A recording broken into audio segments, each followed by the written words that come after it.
Attack on Titan had been the show that only kept getting better and better, with every season developing this fascinating world further than anyone thought possible. And let's be honest, the characters weren't exactly the strongest. Its strong aspects, however, were its very fascinating and interesting mysteries, and also the fights against impossible odds, which is why Season 3 Part 2 is probably the best part in the series. You get a lot of interesting reveals and some very interesting and well thought out fights. And Season 4, even though it has some minor visual issues, it still was pretty damn good. You wanted to see where it was going and why.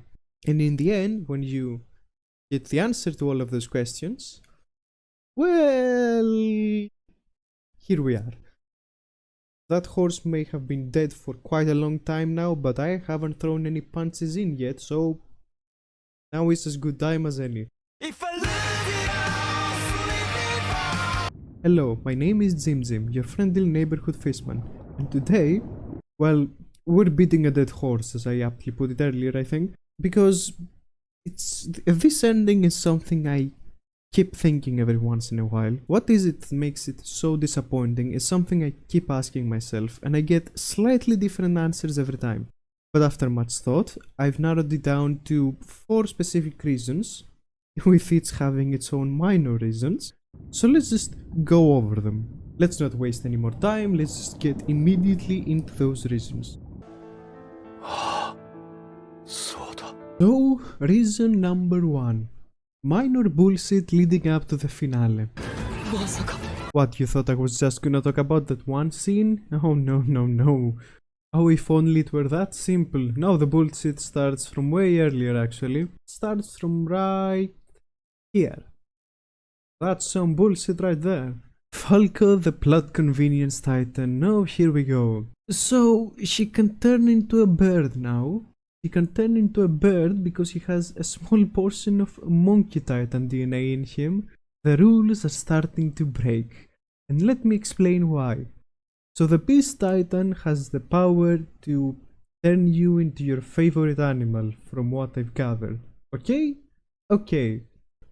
So due to the spinal fluid, he inhaled from Zeke, who is the beast titan. So he has both Joe Titan DNA and Beast Titan DNA. Apparently you can do that. So theoretically speaking, you can have a Titan that has all powers if you inject him with enough spinal fluids. It just strikes me as weird that this is something they've never thought of doing before. Marley has had these Titans for how many years now under their control, and what, they've never experimented? They never thought of giving a Titan all of the powers? Apparently it's that easy to do. So why not just make an ultimate Titan by injecting all kinds of spinal fluid into him? So again, the main problem here is the rules are beginning to crack. And it is way too convenient. Oh, of course the Asian lady was fine with potentially killing everyone on her ship to let Falco and Gabby fly off to potentially their deaths as well. And thank God Falco's favorite animal was a bird as well, otherwise they would have been fucked. There is just too many conveniences stacked on one another here, and it's quite an issue. That was bullshit number 1. Bullshit number 2. Let's talk about the paths. So, because the Eldians are the chosen people, they have their own Titan heaven, okay? Because they're all connected, thing called the paths, they're all connected to the founding Titan, and all their memories are basically stored there. It is effectively an afterlife. Let's ignore the implications of an afterlife and what that means for the stakes, and let's focus on this plot point. So Zeke and Armin have a talk about simping until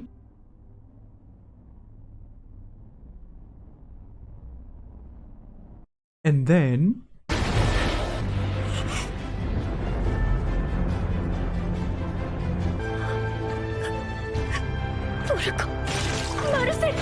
okay, now I really wanna know how all this shit works, because it changes the course of the plot pretty significantly. So what is even happening here? Ymir was using their Titan bodies in the outside world as puppets, essentially. Okay, she's the founding titan and she can create other titans on her body. Maybe still a bit too exaggerated, but we can understand that, I can follow that, okay.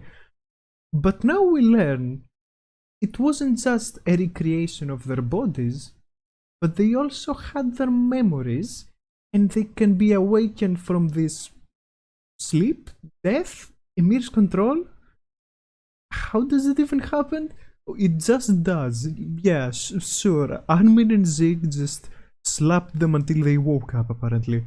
And this little uprising also leads to Zeke finding his way out of the paths and out the outside world again somehow. This entire thing just happens. Yeah, it just happens. It just works. Don't question it, it just works. Are there even any rules here? I can't tell if I'm too stupid to understand any of this, or if it really is as stupid as it sounds. There's nothing more I can do other than explain what happens with question marks, because that is just what happens.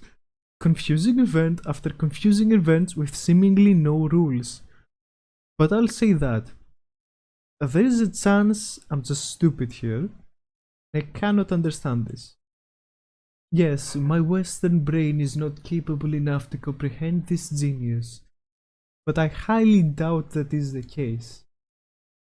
So far, not looking too good, but in fairness, the Convenience Titan does not ruin the ending by himself. If that were the only problem, people wouldn't be complaining. I would be, but people as a whole probably wouldn't. And as far as the path criticisms go, yeah, it's a mess and I do not understand what's happening or why, and I'm pretty sure it makes no sense. And because it is the reason they ultimately win, it's pretty fucking bad. When your ending relies on something that makes no sense like this, it's pretty bad. So that was reason number 1. Let's just go over to reason number 2, because there's still so much to talk about.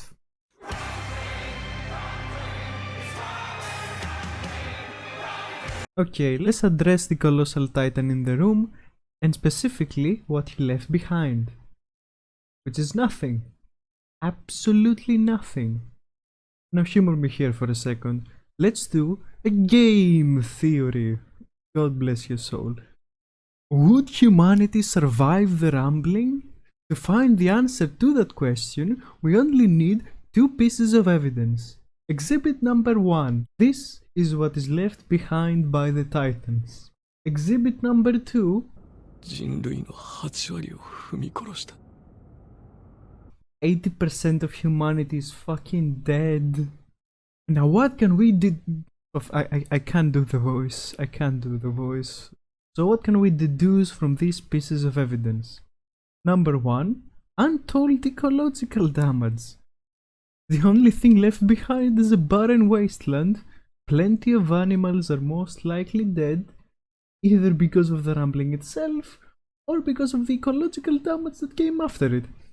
No grass means no food for sheep, and no sheep means no food for wolves, and thus the entire chain is broken. The only thing that survive is probably birds that may or may not starve to death, and insects. In other words, the ecosystem is fucked. And needless to say, turning the earth into a wasteland is probably a bad sign for humanity's survival. Now, deduction number 2. Eren killed 80% of the human population. 80%! Bye bye stable society, hello Mad Max post-apocalypse world. Oh look, the wasteland is right there waiting for you. If Eren did not doom the human race, he definitely doomed all of his friends by decimating everything. I find all of the images of fertile land and society rebuilding at the end to be pretty much a plot hole, which breaks immersion completely. I do not understand why the rumbling had to destroy the world like this. Just stick to Marley and things would have been much better. Or at least say that Eren only managed to destroy Marley and not the rest of the fucking world. Because this is too much. There is definitely no survival for his friends, and possibly even the human race at this point. Eren is worse than Hitler at this point. Yes, I said it. If I had to choose between a world where Eren and Hitler had to be real, I'd pick Hitler. If I had to choose between a world where Hitler had Titan powers or a world where Eren had Titan powers, I'd still choose fucking Hitler. Because the chances of humanity's survival is much higher with Hitler than with Eren. So my point is, humanity is doomed, and Eren is pretty redeemable because of it. And whatever images we get at the end show us that no, actually things are not that bad. The society is rebuilding. They make no fucking sense. I do not believe them. So now that we've established that Eren is irredeemable, let's go over to the next reason, shall we? Let's talk about the scene. Yes, the scene everyone clowned on and everyone hated. And although it may seem easy, it's quite hard to explain exactly what it is that's wrong with it. Both Eren and Armin are mostly in character here. So what is it that pissed everyone off? Let's delve a little deeper into these characters. What characteristics are on display here? Eren is an emotional baby man. He's always been that. He cares about his friends since he did all of this genocide to help them.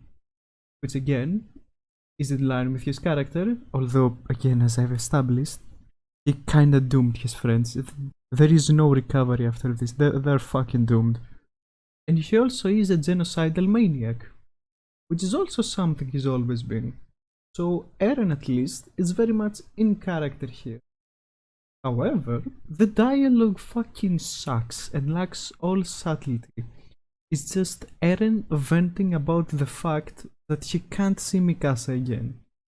And it comes across very manipulative, as if Isayama is trying to make us feel sympathy for this evil genocidal prick, this evil monkey, one could say. And my reaction to all of this venting is, oh boo-hoo, the genocidal maniac won't see his friend again.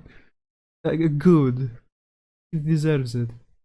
It desperately tries to make you feel sad about Eren, and sure, it will work for some people, but, as I said, Eren is reasonable for the destruction of humanity. I do not feel sad about him in the slightest. I don't care he can't be with his muscle mommy anymore. Maybe if he wasn't a threat to life on Earth in general, I might have shed a tear. Really, Eren, you feel sad. How do you think the rest of the world feels, you fucking cunt? But the main reason why I believe this scene is so problematic is we already know all of this shit. We know Eren feels bad about killing all these innocents and becoming the monster he once hated. We know he is doing this to save his friends and that he cares about them.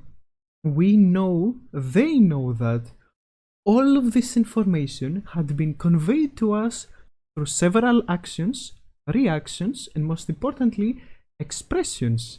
This scene and its awful dialogue takes all the subtlety away from Eren's character and throws it out the fucking window.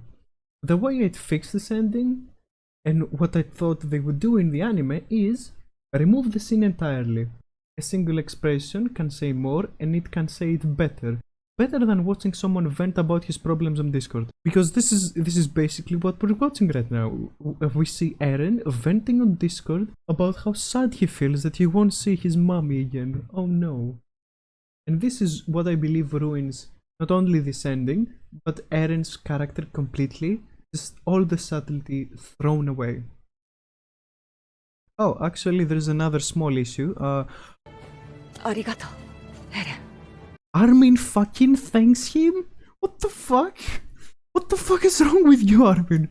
Like, I get it, he's his childhood friend, but Eren, let's just say he just Eren'd for the sake of simplicity, yeah, he aren't, and Armin clearly does not and would not like that. So the fact that he hugs him and then fucking thanks him is insane. It would have been fine having some sympathy for him, but this, especially narrative-wise, is so confusing. It makes the viewer wonder: does the story think Eren is a good guy? Does the Sayama think Eren is a good guy? Hell, I'd say it's too late for him to be a morally grey character with a kill count that would make other genocidal maniacs blush. Oh, actually, no, this wasn't even the last thing that's wrong with the scene. No, no. There's one more piece of information actually that is catastrophic, and I've never seen anyone talk about it. 確かだ。2000年間ずっと苦しみから解放してくれる誰かを求め続け、ついに現れた。それがミカサだ。あなただったのね。Let's talk about Eren's plan. He had two goals. Goal number 1, become villain, die by Eldians, so people will not see them as demons and will start liking them again. Which, again, you didn't need to kill 80% of humanity to do that. And if it weren't for the Discord venting scene, he would have been a much more tragic and interesting character to analyze, but no, stop it, brain. Stop it. Focus. Focus on the reason at hand. So apart from that goal, he also planned to get rid of the Titans entirely. How would he do that? Well, good thing the Attack Titan can see the future, and Eren already knows what to do. He also becomes a slave of the future and destiny to a certain extent because of that, which is honestly something else that may or may not contradict Eren's character, given his whole shtick, freedom, but I digress.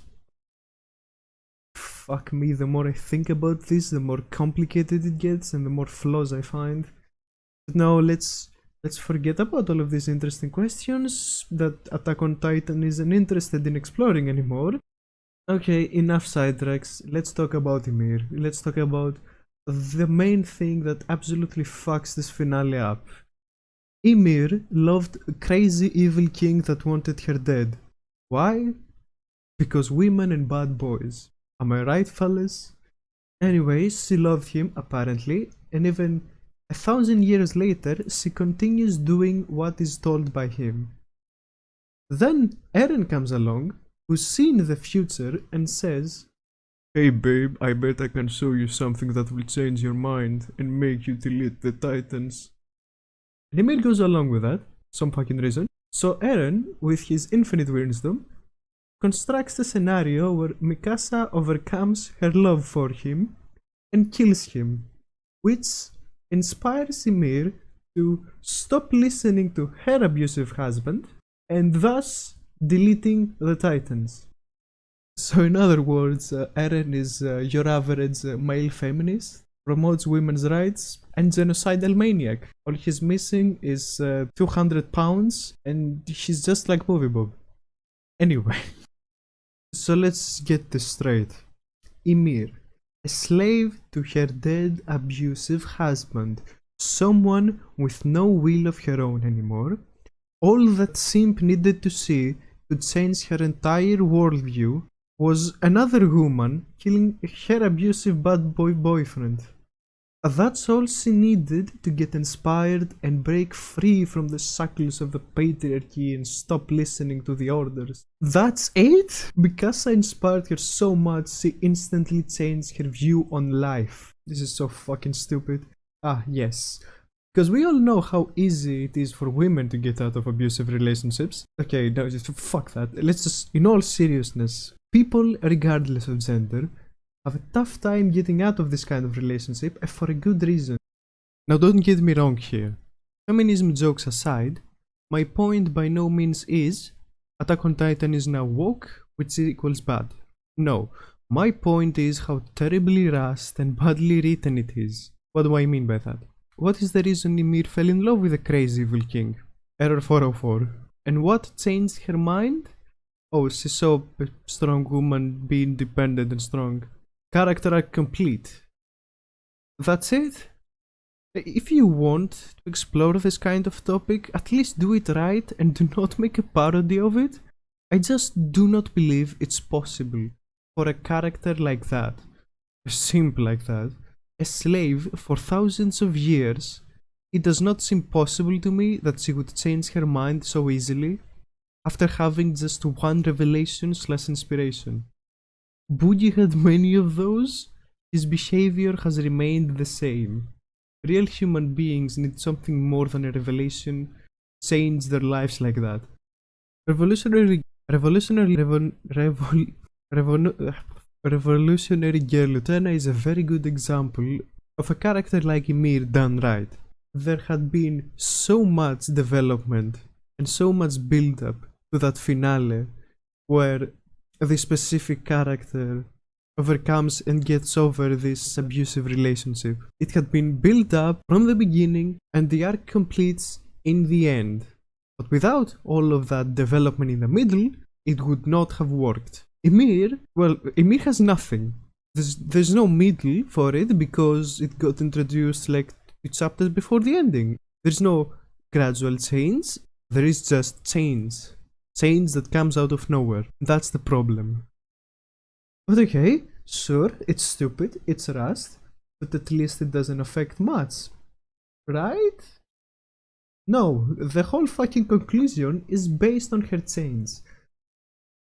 If that hadn't happened, people would still not trust Eldians, since, well, they still have Titan powers. They would still be afraid of the Titan powers.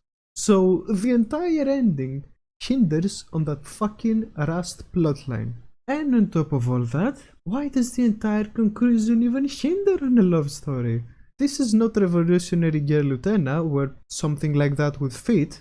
This is a war story. Why did we have to shove a love story into this so forcibly at the finale as well? Yeah, I get how it is connected to the larger theme of freedom, extremely simplistically, but I kinda see that. But again, it feels very odd, both tonally and narratively, to just dump it at the last 5 minutes. It's especially weird to dump something like this that has such a huge effect on the larger world. How do I even conclude this? Ymir is a broken character. I understand what they were trying to do with her, but it is so Rust. Everything about her is so Rust. And the fact that the entire conclusion hinders on that turns this entire conclusion into shit. Alright then, let's do a little recap. Reason number 1 is some minor bullshit leading up to these final chapters. Minor plot conveniences like Falco, the paths probably making no sense. Reason number 2, the rambling is way too catastrophic and there should be no recovery from that, making Eren completely redeemable, and a happy ending for the story also impossible. Also, let's not forget that Eren did all of this so he can save his friends and Eldians, correct? Correct. Given how the state of the world is right now, and how worse it's probably going to get, he 100% doomed his friends. And I don't think he would be stupid enough to believe that turning the earth into a wasteland would be a benefit for his friends and family and Eldians in general. Reason number 3, the fact that all subtlety is thrown out the window in this one scene. It makes Eren, first of all, extremely annoying. Second of all, way less interesting to analyze. All of it was pointless. Everything told in that scene had already been told better and way more subtle through action. And reason number 4, fuck this simp, fuck her, please delete her from the story. So yeah, in conclusion, ending bad. I still hate Gintama's ending way more, but that's a story for another time.